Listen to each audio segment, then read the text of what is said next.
तो अध्याय 8 है ठोसों के यांत्रिक गुण।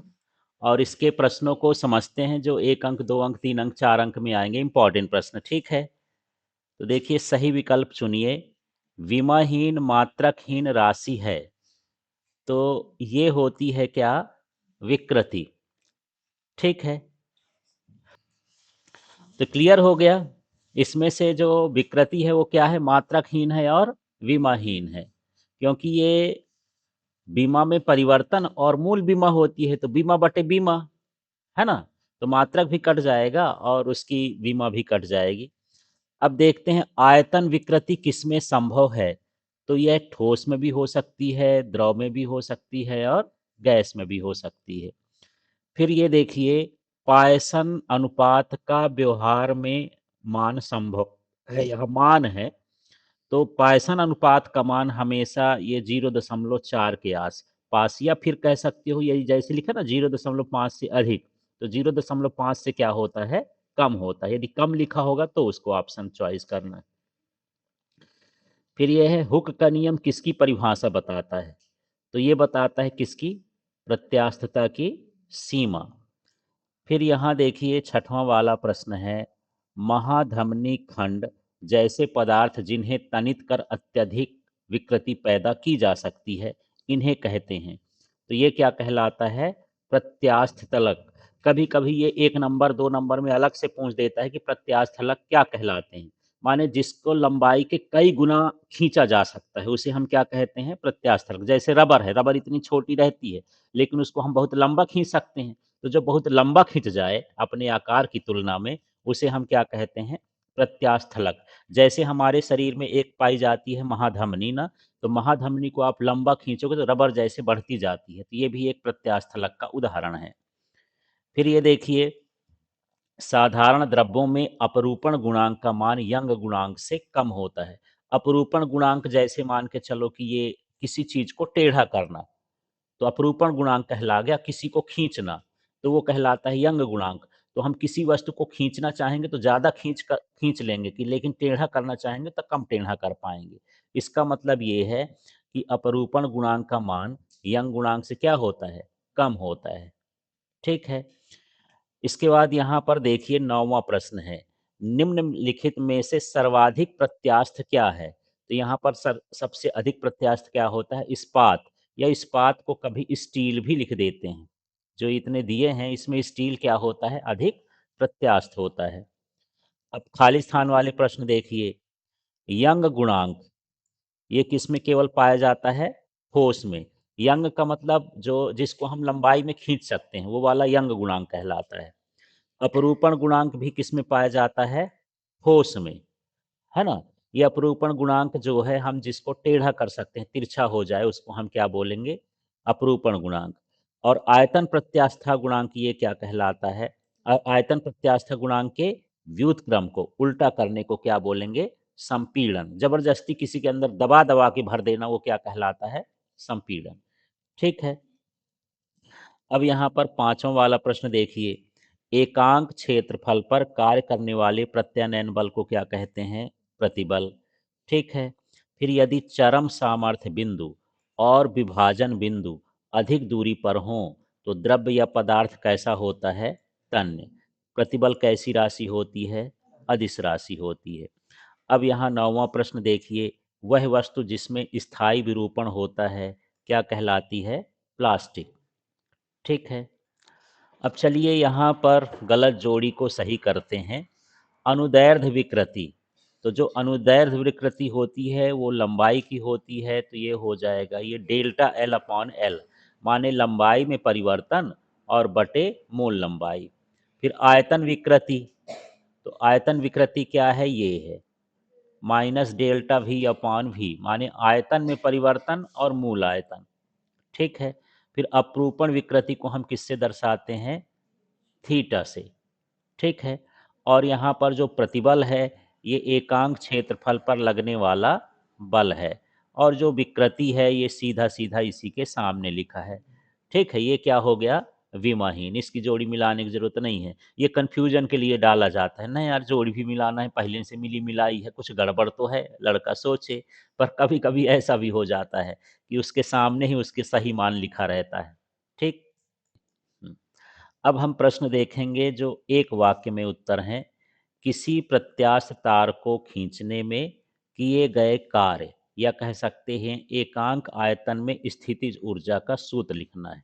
ये प्रत्यास्थ स्थितिज ऊर्जा का। तो देखो U बराबर ये क्या है, 1/2 गुणे यंग गुणांक, और गुणे क्या होता है, विकृति का स्क्वायर।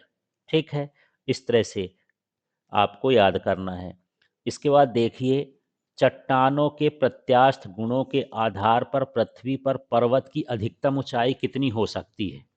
अधिकतम ऊंचाई लगभग कितनी हो सकती है, 10 किलोमीटर। 10 किलोमीटर से ऊंचा इस धरती पर कोई पहाड़ नहीं मिल सकता है, उससे कम ही मिलेगा। अधिकतम ऊंचाई कितनी है, 10।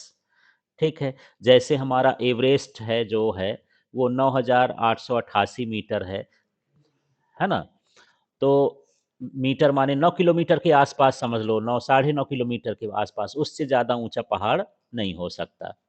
ठीक है, इसके बाद देखिए अगला प्रश्न है, प्रत्यानयन बल और विरूपक बल के मान कब समान होंगे। तो वैसे प्रत्यानयन बल और विरूपक बल एक ही वस्तु में कार्यशील होते हैं, है ना। तो दोनों का मान क्या होगा, बराबर होगा, बस विपरीत होता है। बराबर और कैसा होता है, विपरीत। ठीक है, और यहाँ पर मैं कुछ प्रश्नों को छोड़ रहा हूँ ना, ये प्रश्न आपको ऐप में मिलेंगे, एल के फिजिक्स ऐप में। पर अभी एग्जाम के हिसाब से जो इम्पोर्टेंट प्रश्न है वही देखना है। तो देखिए, प्रत्यास्थता की सीमा किसे कहते हैं। विरूपक बल का अधिकतम मान जिससे अधिक बल लगाने पर वस्तु की प्रत्यास्था का गुण क्या हो जाता है, खो जाता है, उसे प्रत्यास्था की सीमा कहते हैं। इसके बाद यहाँ 11 नंबर का देखना, ये y बराबर M G L upon pi R square delta L को विमी विधि द्वारा सत्यता की जांच करना है। पहले चैप्टर में देखो तो हम क्या करते हैं, पहले इसकी बीमा लिखेंगे। y की बीमा क्या होती है, देखो ml-1 t-2। ठीक है, ये किसकी बीमा हो गई, y की। अब मान लो आप सवाल कर रहे हो, अभी y की यंग मापांक की बीमें पता नहीं है, तब कैसे निकालेंगे। तो जो यंग मापांक की बीमा होती है, प्रतिबल की भी बीमा होती है। तो सूत्र होता है F अपॉन ए। F का क्या होता है, MLT-2, और क्षेत्रफल का क्या होता है, L2। इसमें से L काट दोगे तो ये आ जाएगा। ऐसे भी निकाल सकते हो, यदि भूल जाए तो इस सूत्र से निकाल सकते हो इसका। फिर देखो इस वाले भाग की बीमा को देखना है, M G L pi R square upon L. M का बीमा क्या कहलाया, एम द्रव्यमान है, जी माने क्या हो गया, हाँ LT-2 त्वरण है। फिर ये L है तो L की बीमा क्या है, L। फिर ये पाई संख्या है तो इसकी बीमा कोई नहीं होती। R दूरी है तो दूरी की बीमा क्या हो गई, L2। त्रिज्या माने दूरी हो गई, और ये भी लंबाई है, लंबाई की बीमा क्या हो गई, L। अब यहाँ से ये इस L को इस L से काटोगे, इस L को इस L से काटोगे, तो देखो ये ML-1 T-2 हो गया। तो यहाँ पर दोनों पक्षों की बीमा क्या है, समान है, माने दिया गया सूत्र कैसा है, सत्य है। अब यहाँ पर अगला प्रश्न देखिए, संवेदी उपकरणों जैसे घड़ी व धारा मापी क्वार्ट्ज या फास्फर ब्रांज का उपयोग करते हैं, क्यों। फास्फर ब्रांज की एक तार होती है ना, स्प्रिंग बनाते हैं उससे। तो घड़ी में और एक धारा मापी होता है जिससे धारा का मापन करते हैं, उसमें फास्फर ब्रांच ही क्यों लगाते हैं, क्वेश्चन ये है। तो केवल एक चीज आपको ध्यान रखना है, क्योंकि फास्फर ब्रांच या क्वार्ज की जो प्रत्यास्था होती है वो कैसी होती है, अधिक होती है, माने बहुत ज्यादा बल सह सकता है, जल्दी टूटता उठता नहीं है, इसलिए हम इसका उपयोग करते हैं। ठीक। फिर प्रश्न है, जल व वायु में से कौन अधिक प्रत्यास्थ है और क्यों। तो यहाँ पर जल अधिक प्रत्यास्थ है। यदि हम हवा को जल को दबाने की कोशिश करें, संपीड़न करने की कोशिश करें, तो कौन ज़्यादा दबेगा, हवा ज़्यादा दबेगी, और जल कम होगा। तो जल का जिसका संपीड़न कम होगा वो अधिक प्रत्यास्थ होगा। ठीक है, तो इसमें अधिक प्रत्यास्थ कौन सा होगा, जल। ठीक, इस तरह से ये 2 अंक के प्रश्न है। इसके बाद इसको देखिए, पायसन निष्पत्ति किसे कहते हैं। तो पार्श्व विकृति तथा अनुदैर्ध्य विकृति के अनुपात को पायसन निष्पत्ति कहते हैं। ठीक है? तो पार्श्व विकृति का मतलब ये हो गया जैसे आपके पास रिफिल है, अब रिफिल को आप खींच रहे हो, तो जो उसका सामने वाला हिस्सा है जो गोल-गोल वृत्त जैसे दिखता है सामने वाला, वो कहलाता है पार्श्व। पतली होगी तो वो क्या कहलाया? पार्श्व कहला गया। जैसे मैं ये मेरे पेन रखा हूँ तो ये वाला भाग क्या कहलाया? पार्श्व, है ना? और यहाँ पर ये जो सीधा-सीधा इस साइड वाला भाग क्या कहलाया? ये अनुदैर्ध्य कहला गया। तो जब मैं इसको खींचूँगा तो पतला होगा कि नहीं होगा? इसका डायमीटर व्यास क्या होगा? घटेगा, लंबाई क्या होगी? बढ़ेगी। तो यहाँ पर ये सूत्र लिखा होता है पायसन निष्पत्ति का ये है। ये ऊपर वाला है पार्श्व विकृति और नीचे वाला कौन-सा है? अनुदैर्ध्य विकृति। तो इसके अनुपात को क्या कहेंगे? पायसन निष्पत्ति। इसमें देख लेना है कि ये यदि हम इसको जमा के लिखेंगे तो डेल्टा डी अपॉन डी और एल अपॉन डेल्टा एल हो जाएगा। यहाँ पर माइनस क्यों लगाया हूँ?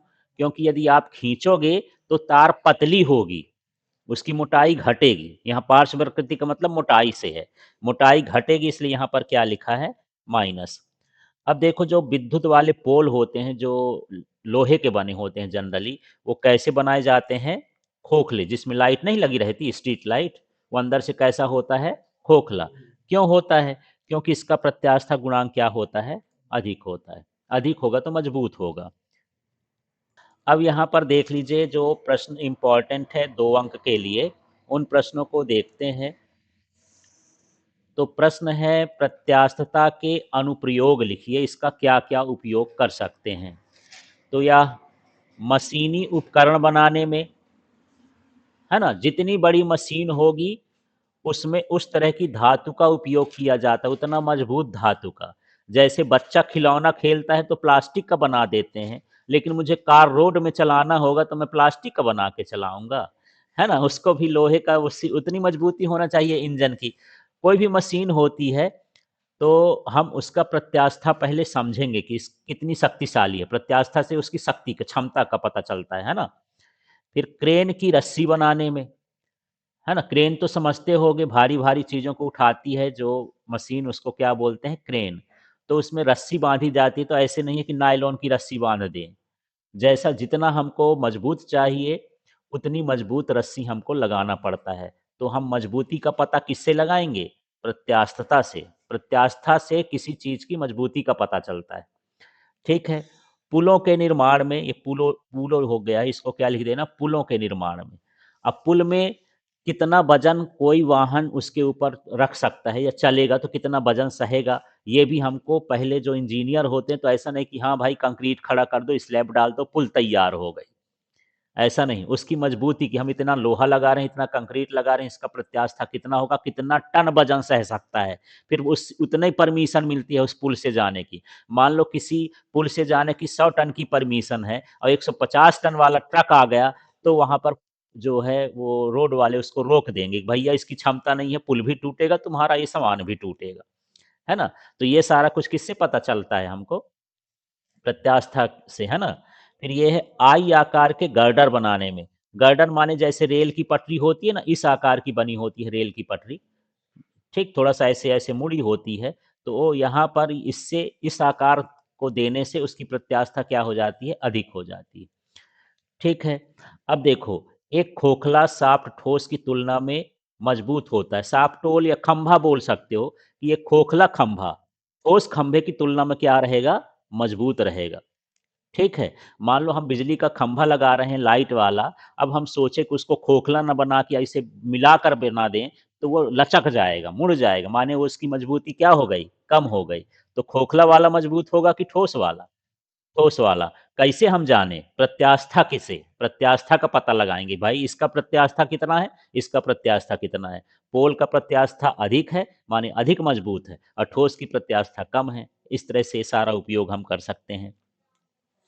फिर ये है कंपन शोषक के रूप में, तो जो स्प्रिंग वगैरह लगी रहती है ना गाड़ियों में, है ना? वो झटकों से बचाती है। जैसे मान लो ट्रैक्टर की सवारी करो, तो आपका खीला पुर्जा सब ढीला-ढाला हो जाएगा चलते-चलते, एक मान लें 15-20 किलोमीटर भर चलो, है ना? और कार से चलो, तो आप बिल्कुल आराम से चलते हो, क्योंकि कार में शोषक लगे होते हैं, है ना? एब्ज़ॉर्बर लगे रहते हैं जो या स्प्रिंग लगी रहती है तो उसकी स्प्रिंग की क्षमता है, वो किससे हम पता करते हैं? प्रत्यास्था। प्रत्यास्था वो गुण होता है जो अपनी पुरानी अवस्था में क्या ले आता है? वापस ले आता है। स्प्रिंग है तो दबी और फिर पुरानी अवस्था में क्या हो गई? वापस आ गई।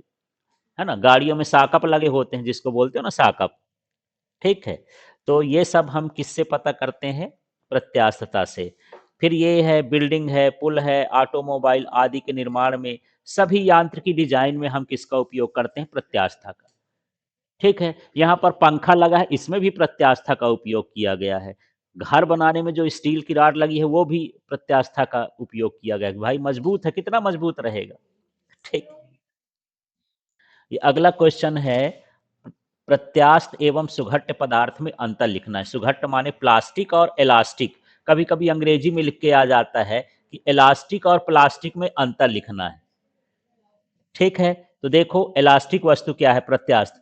वे वस्तुएं विरूपक बल हटाने में पुनः प्रारंभिक अवस्था में वापस आ जाती हैं, है ना? जब तक बल लगाए रहोगे, खींची रहेंगी, मुड़ी रहेंगी, बल हटाओगे तो अपनी पुरानी अवस्था में वापस आ जाएंगी। सिंपल सा ये चमड़ी ही है, इसको हम खींचे हैं तो इतना इसका डिजाइन बदल गया, ऐसे छोड़े तो अपनी पुरानी डिजाइन में आ गया। माने ये क्या है? प्रत्यास्थ है। ठीक है, और इसी का उल्टा है, यदि यहाँ नहीं शब्द लगा दोगे तो इसकी परिभाषा बन जाएगी किसकी? प्लास्टिक की। माने विरूपक बल हटाने पर वह पुनः अपनी पुरानी स्थिति में वापस नहीं आती हैं, तो उसे हम क्या कहते हैं? प्लास्टिक कहते हैं। जय।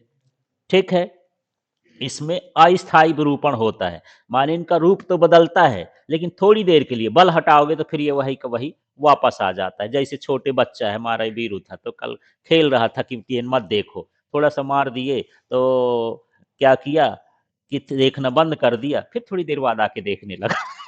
माने ये इसमें क्या है? अस्थाई दिमाग में आया कि हाँ यार नहीं खेलेंगे, थोड़ी देर में फिर खेलने लगा। ऐसे होता है, छोटे बच्चों का दिमाग हो जाता है ऐसे। तो ये एक तरह का क्या होता है? अस्थाई। जैसे स्प्रिंग है, दबा दो तो थोड़ी देर तक दबी रहेगी, छोड़ोगे तो वापस आ जाएगी, तो अस्थाई विरूपण होता है। और इसमें कैसा होता है? स्थाई। ठीक है, एक बार बदल दिए तो फिर नहीं बदलेगा, वो वैसे के वैसे रह आएगा। ठीक है, इसमें उदाहरण क्या है? धातुएं हैं, जितनी धातुएं होती हैं, है ना? क्वार्ज हैं, इसमें क्या है? मोम है, मिट्टी है, सूखी लकड़ी है, ये सभी क्या कहलाती हैं? प्लास्टिक वस्तुएं कहलाती। तो प्रश्न है, प्रतिबल किसे कहते हैं? इसका मात्रक लिखना है, विमी सूत्र लिखना है और क्या लिखना है? प्रकार। ये प्रश्न 2 नंबर, 3 नंबर, 1 नंबर हर तरह के पैटर्न में आता है। और कोई भी जो ऑब्जेक्टिव प्रश्न बनते हैं, कोई ऑब्जेक्टिव नहीं होते, बड़े में से ही छोटे भाग का ऑब्जेक्टिव निकलता है। जैसे खाली स्थान में पूछ दिया, प्रत्यास्थ वस्तु के एकांक क्षेत्रफल पर लगने वाला प्रत्यानयन बल खाली स्थान कहलाता है। प्रतिबल, अब आपसे पूछ दिया प्रतिबल किसे कहते हैं, तो यहाँ परिभाषा भी में भी आ जाएगा। ठीक है, तो प्रश्न इन्हीं से बनते हैं। तो क्या हो गया? प्रत्यास्थ वस्तु के एकांक क्षेत्रफल पर लगने वाले प्रत्यानयन बल को प्रतिबल कहते हैं। यहाँ प्रत्यानयन बल का मतलब है जो बल किसी वस्तु को पुनः वापस लाता है, आंतरिक बल होता है ये। ठीक है, जैसे मैं अपने चमड़ी को इधर खींच रहा हूं तो जो मैं लगा रहा हूं विरूपक बल लगाया, और जो इसको वापस ले गया वो क्या कहलाया? प्रत्यानयन बल। तो प्रतिबल का सूत्र क्या हो गया? देखो, प्रत्यानयन बल बटे क्षेत्रफल। ऐसे भी संकेत में एफ अपॉन ए भी लिख सकते हो। ठीक है, तो इसका मात्रक देखो, एफ का मात्रक क्या होता है? न्यूटन। क्षेत्रफल का मात्रक क्या होता है? मीटर स्क्वायर, तो न्यूटन प्रति मीटर स्क्वायर बन गया। इसका विमी सूत्र देखोगे तो अभी मैं निकाल के बताया था, एफ का विमी सूत्र क्या होता है? MLT-2। और क्षेत्रफल का क्या होता है? L2। इसमें से एक एल कटेगा, ये ऊपर जाएगा, तो इस तरह से ML-1T-2 हो गया। और ये कैसी राशि होती है? अदिश राशि होती है। अब यहाँ पर इसके प्रकार देखते हैं, तो इसमें दो प्रकार हैं। प्रत्यास्थ वस्तु के एकांक क्षेत्रफल के, यहाँ पर आपको ध्यान देना है, लंबवत लगने वाले प्रत्यानयन बल को हम क्या कहते हैं? अभिलंब प्रतिबल। ऊपर की ही परिभाषा है, मैं कुछ नहीं किया हूं। देखो इसमें लिखा प्रत्यास्थ वस्तु के एकांक क्षेत्रफल पर लगने वाले प्रत्यानयन बल को प्रतिबल कहते हैं।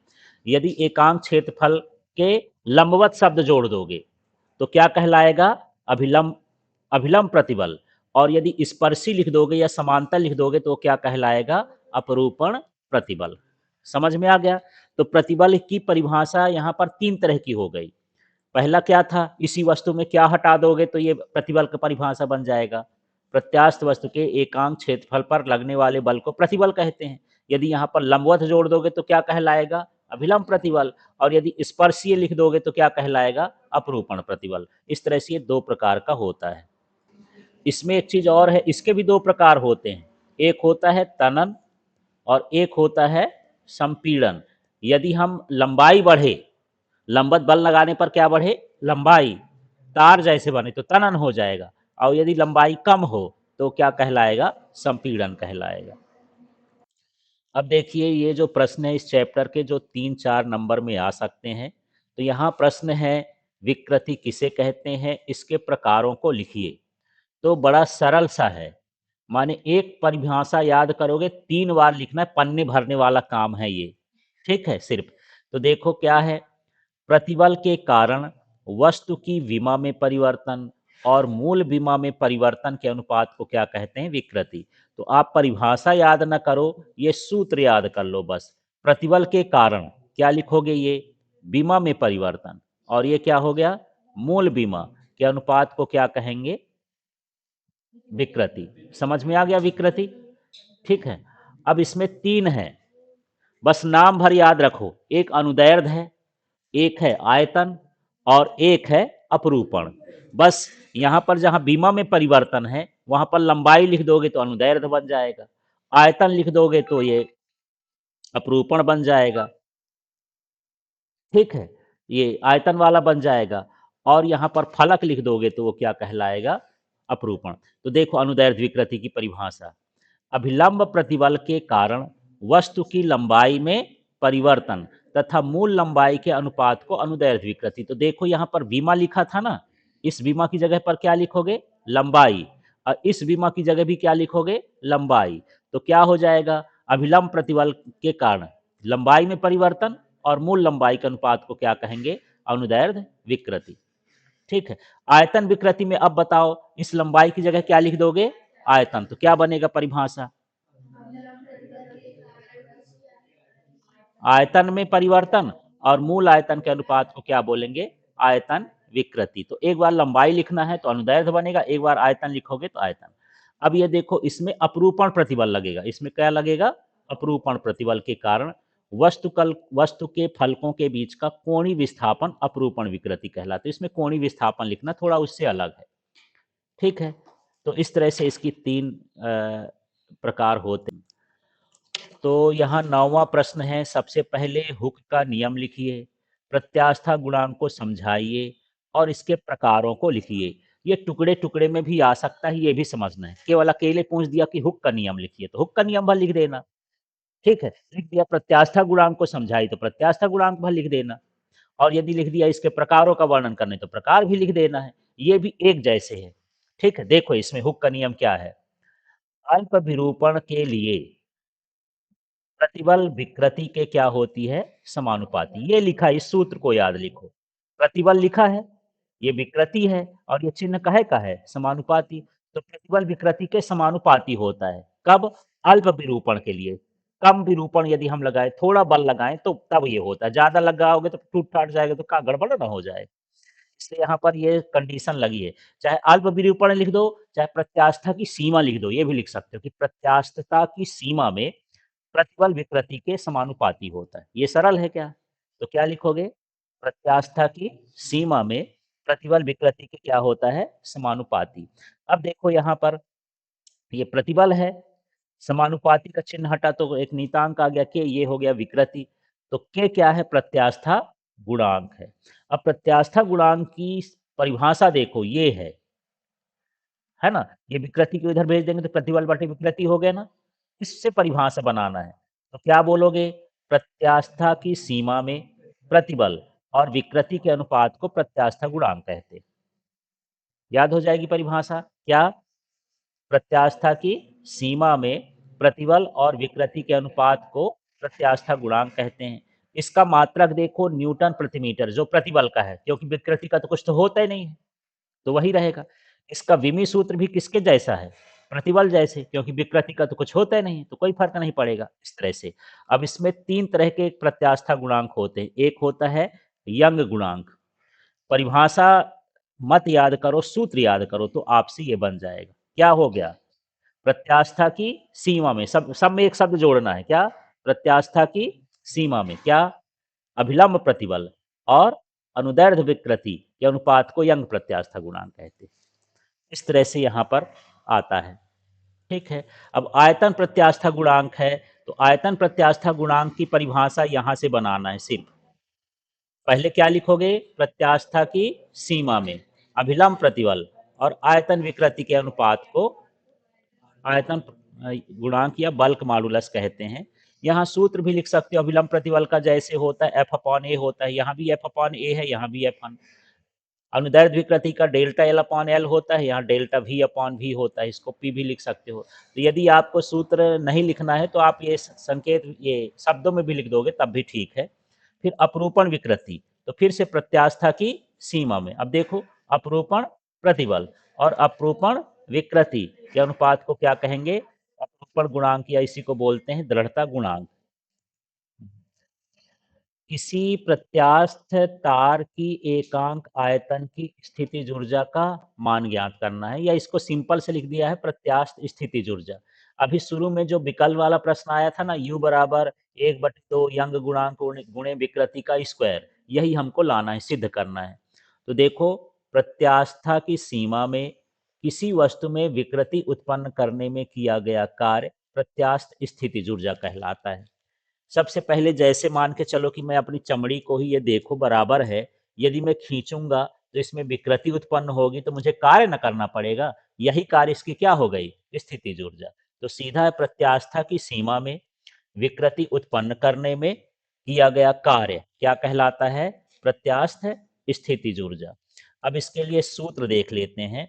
माना किसी तार की लंबाई कितना है, एल, परिच्छेद का क्षेत्रफल कितना हुआ, ए, जैसे मेरे पास पेन है तो ये वाला परिच्छेद का क्षेत्रफल कहलाया और ये लंबाई कहला गई है ना। और इसमें जो बल लग रहा है वो क्या है, एफ। जब एफ लगाते हैं तो थोड़ी सी उसकी लंबाई में क्या हो जाती है, वृद्धि हो जाती है।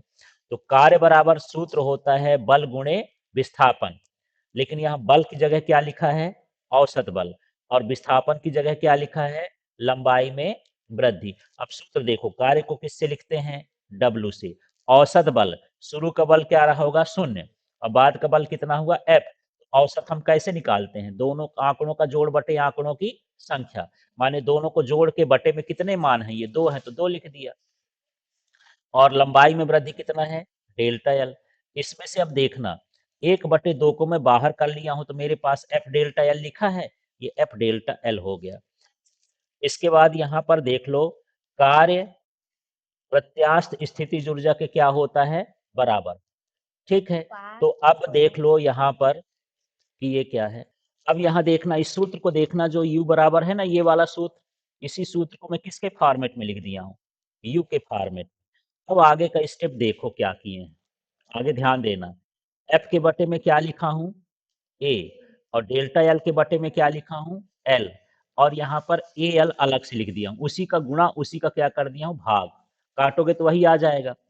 अब U बराबर ये लिखा, U ही 1/2 की जगह 1/2। अब यहाँ ध्यान देना, F अपॉन A का मान कितना होता है, प्रतिबल, और डेल्टा L अपॉन L का मान कितना होता है, विकृति, और क्षेत्रफल में लंबाई का गुणा करेंगे तो क्या होगा, आयतन।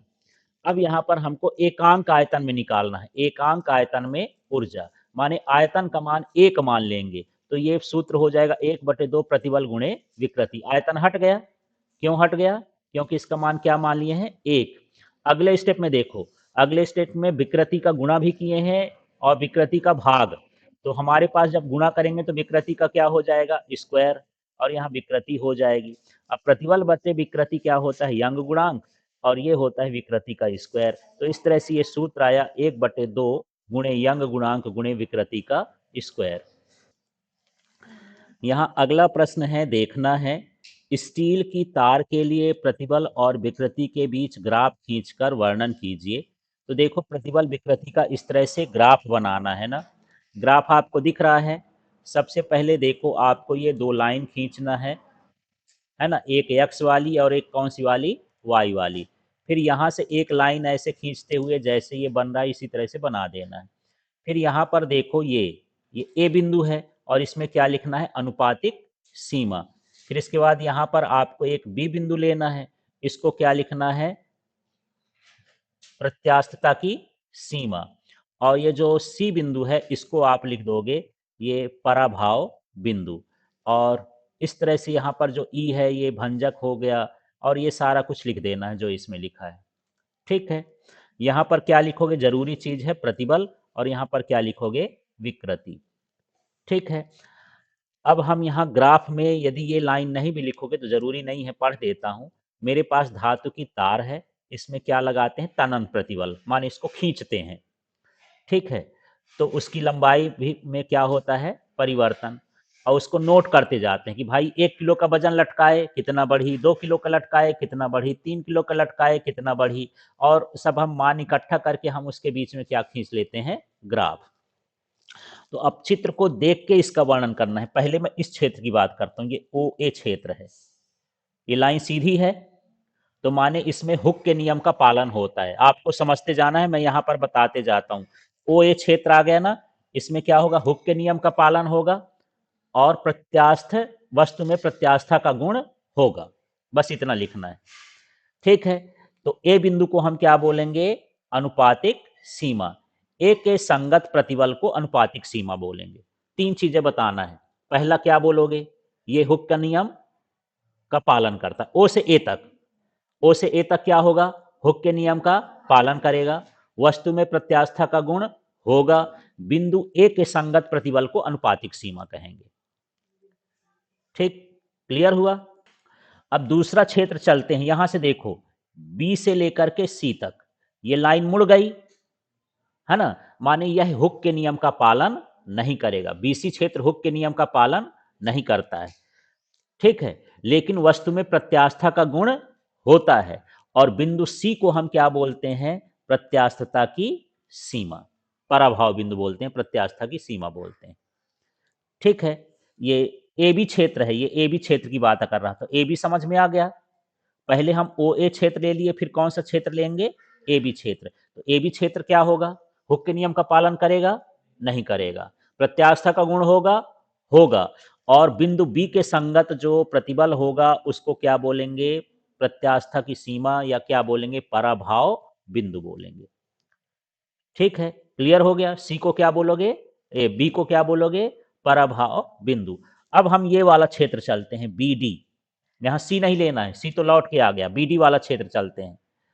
ठीक है, तो इसमें भी क्या होगा, इसमें क्या होगा, ये हुक के नियम का पालन नहीं करता है, ये इसमें प्रत्यास्था का गुण भी नहीं होता है, वस्तु लंबाई में डी बिंदु तक बढ़ती है, फिर वापस कहां तक आती है, सी बिंदु तक। आना कहां से, चली कहां से थी, बी से, तो लौट के कहां आना था, बी में, लेकिन ये बी से चल के डी तक गई, फिर लौट के कहां तक आई, सी तक। प्रत्यास्था का गुण हुआ क्या, प्रत्यास्था गुण ये होता है कि अपनी प्रारंभिक स्थिति में आ जाए, प्रारंभिक स्थिति उसकी कहां थी, बी थी, तो बी तक नहीं आती, कहां तक आती है, सी तक। इसलिए इसमें प्रत्यास्था का गुण भी नहीं होता, हुक के नियम का पालन भी नहीं होता। तो ये जो हमारा डी बिंदु है, इसके संगत जो हमारा ये है, ठीक है, ये इसका जो है क्या कहेंगे, अल्टीमेट तनन क्षमता है ये। ठीक है, अल्टीमेट तनन क्षमता, अल्टीमेट को, ये जो डी बिंदु है, तो डी बिंदु के संगत उसको हम क्या बोलेंगे, तनन सामर्थ्य। ठीक है ना, इसको भी ग्राफ में लिख लेना है, सामर्थ्य है ये, इतना हम खींच सकते हैं, उसकी क्षमता है। फिर अंतिम में हम यहां पर यदि चलेंगे, और यदि हम तनन सामर्थ्य से अधिक प्रतिबल लगा देंगे, तो तार खींची गई कहां तक जाएगी, ई तक, और यहां से तार क्या हो जाएगी, टूट जाएगी। इस बिंदु को हम क्या बोलेंगे, भंजक बिंदु। तो यहां पर ज्यादा आपको लिखना नहीं है, आपको ग्राफ से अपने शब्दों में बनाना है। ठीक है, तो इस तरह से ये पूरा चैप्टर समाप्त होता है। इसमें जो इम्पोर्टेंट प्रश्न इनको लिख करके आपको अच्छे से